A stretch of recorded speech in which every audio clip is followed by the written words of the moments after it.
Assalamu alaikum everyone. Today I'm back with another video on how do I stop feeling so stuck. Have you ever come across a situation you feel like you are stuck in your job or career? So here we're going to talk about how we can overcome that feeling and work on it. It is one of the common scenarios that mostly experienced by people in their mid-career or in the start of their career. Similarly, Winnie the Pooh is thinking that how do I stop feeling so stuck? Perhaps you may be stuck in your own thoughts, in your job, in your routine tasks that won't allow you to do something creative or out of the box, or maybe trying to figuring out simply what to do next is something that you are stuck at. So, if you're experiencing any of the situation, then this video is actually for you. So, Winnie the Pooh is struggling between deciding whether to quit the job or stay in the job. If we see this people in our surrounding, like our colleagues, our co-workers, our friends, we mostly stuck in this kind of situation where it's difficult for us to decide whether to quit our job, to start a new job, or to stay in the same job because of multiple reasons behind that, personal and professional. So what he did actually, Winnie the Pooh went to the wise owl for advice. I guess we all have those people in our organizations who are our mentors, who are coaches, who are basically trained in this regard to help you out when you feel stuck. So when you're stuck in kind of any kind of situation where you feel like you can't make a difference about it, all you have to do is that simply ask for help and ask for advice, someone's advice who is more wise enough to advise you on a matter in a or to help you out to come out of that situation in a much better manner. So what happened actually when Winnie the Pooh went to the wise owl? Um, the wise owl advised him that all you have to do is to ask yourself one question: that what causing you to feel stuck?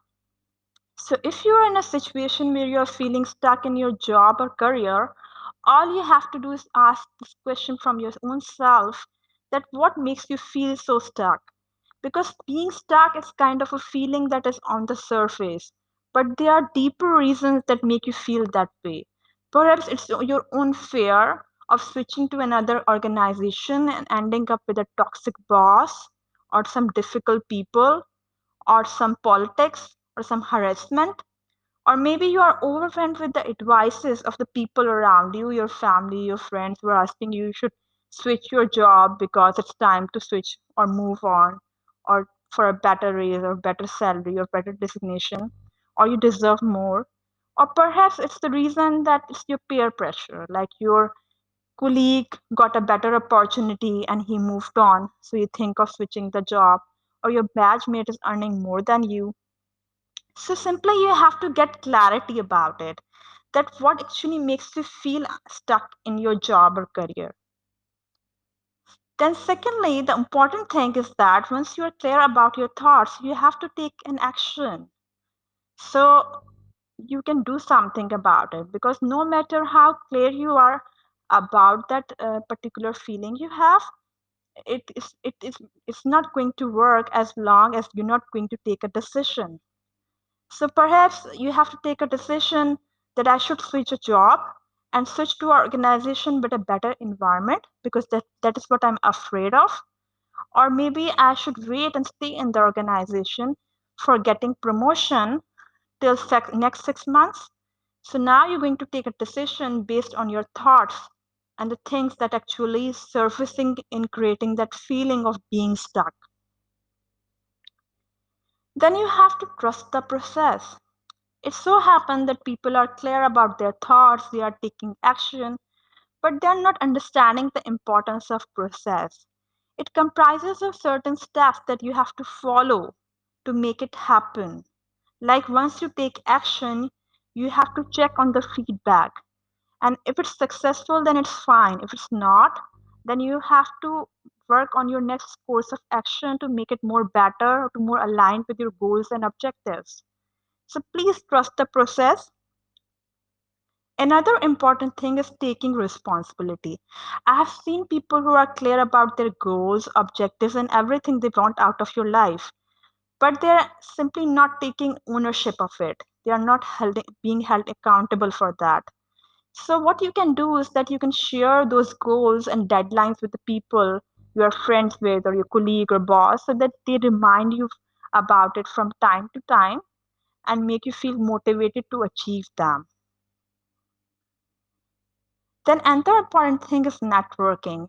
If you have made a decision to switch your job, then here comes the role of networking. Most people end up in better organizations, in better opportunities when they have a good network of people.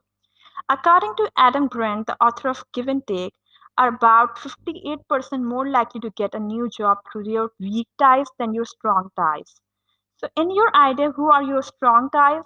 The people you are worked with on everyday basis, your colleagues, your coworkers, your subordinates, your boss. And who are your weaker ties? The people you hardly interact with.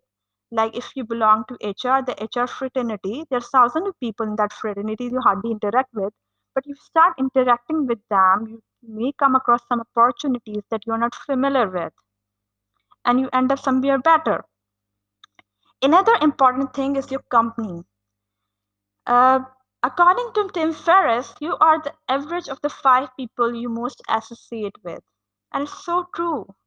If you should surround yourself with people who inspire you, who motivate you towards something that you want out of your job or career or workplace.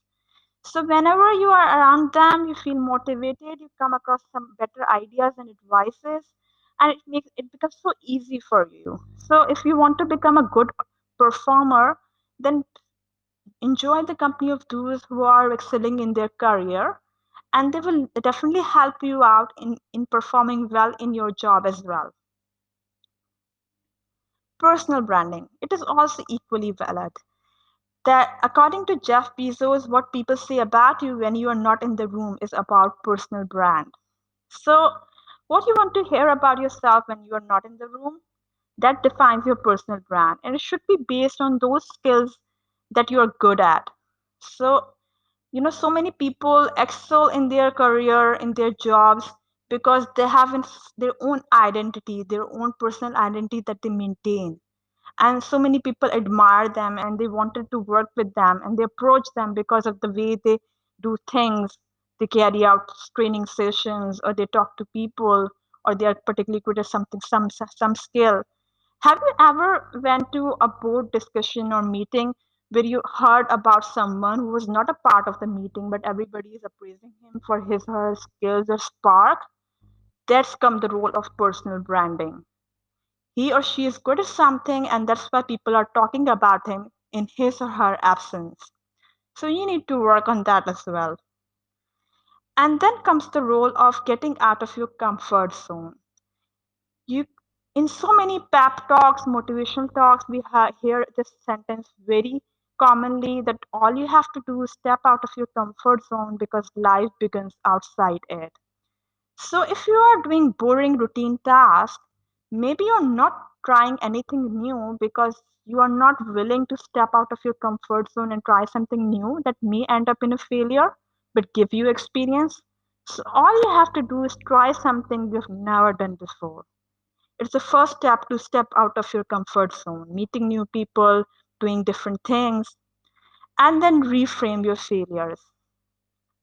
According to Edison, inventing the light bulb, he said, "I have not failed, I've just found 10,000 ways that won't work." Now reflect on your own failures, how you reframed them, how you talked about them. Do they empower you or do they disempower you? Because this is how you can feel motivated even after doing blunders and lots of mistakes.